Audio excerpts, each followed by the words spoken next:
लखनऊ सोमवार सुबह 10 बजे all India community health worker association के प्रतिनिधिमंडल ने राज्य के स्वास्थ्य मंत्री बृजेश पाठक से मिलकर कोरोना और संचारी वॉलंटियरों को मिलने वाले सरकारी प्रोत्साहन के मामले में आए गतिरोध को समाप्त कराने के प्रयासों के अंतर्गत अपना पक्ष रखा। इस उच्च स्तरीय वार्ता के तुरंत बाद मंत्री आवास के बाहर हुई प्रेस वार्ता में राष्ट्रीय अध्यक्ष धनीराम सैनी और राष्ट्रीय महासचिव मनोज कुमार ने संयुक्त वक्तव्य जारी करते हुए बताया कि स्वास्थ्य मंत्री बृजेश पाठक ने इस गतिरोध के सभी पक्षों को ध्यान से सुना और समुचित समाधान का आश्वासन दिया है।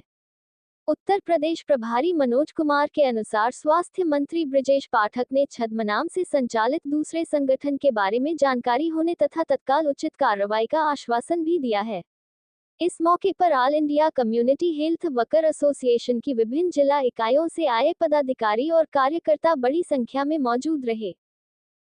बहुत उत्कृष्ट कार्य किया, निःशुल्क सेवाएं स्वास्थ्य विभाग को दी थी। उनका एक मामला प्रशंसा प्रमाण पत्र दिए जाने और उनको प्रोत्साहन राशि वितरित किए जाने को लेकर लंबित था, जिसमें माननीय पाठक जी के आदेश के बाद सभी जनपदों में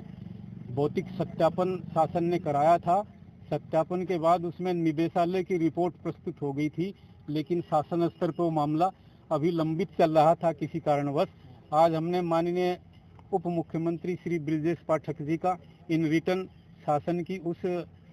उदासीनता के प्रति ध्यान आकृष्ट किया और साथ ही संचारी वॉलंटियर संचारी रोग नियंत्रण अभियान में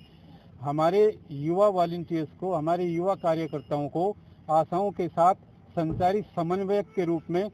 संचारी वॉलंटियर की सेवा प्रदान किए जाने को लेकर माननीय उप मुख्यमंत्री जी के ही आदेश पर शासन ने फाइल चलाई थी और पिछले 1.5 साल से वो मामला इधर से उधर फाइलों में दौड़ रहा था।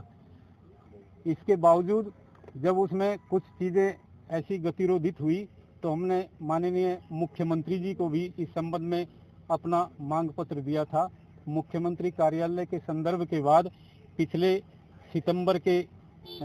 अगस्त माह में इस मामले में एक विशिष्ट आदेश डीजी चिकित्सा स्वास्थ्य को जारी हुआ था, जिस आदेश के बाद डीजी चिकित्सा स्वास्थ्य में जब सारी औपचारिकताएं पूरी होने के बाद सभी जनपदों को इसमें एक आदेश निर्णायक रूप से जारी होने वाला था, तभी एक छद्म ग्रुप द्वारा हमारी संस्था के नाम से एक फर्जी कागज की कूट रचना की गई, जिसमें सभी जनपदों के सीएमओ को कोई फर्जी पत्र हमारी संस्था के नाम से डीजी के नाम से जारी किया गया। और जैसे ही वो फर्जी लोगों के जरिए वो चीज़ सामने आई तो डीजी के लेवल पर उस मामले में निर्णायक कार्रवाई को रोक करके शासन से परामर्श मांगा गया कि भाई ये इस तरह की एक फर्जी कूट रचित चीज़ें सामने आई है, ऐसी परिस्थिति में मामला संदिग्ध जान पड़ता है तो शासन अग्रेतर कार्रवाई के लिए इसमें दिशा निर्देश और मार्गदर्शन जारी करे। आपको क्या मिला? बृजेश पाठक ने क्या कहा? आज हमने जब संचारी मामले में इस गतिरोध को लेकर जो छद्म ग्रुप द्वारा किया गया था, जिनको चिन्हित कर लिया गया है, जिसमें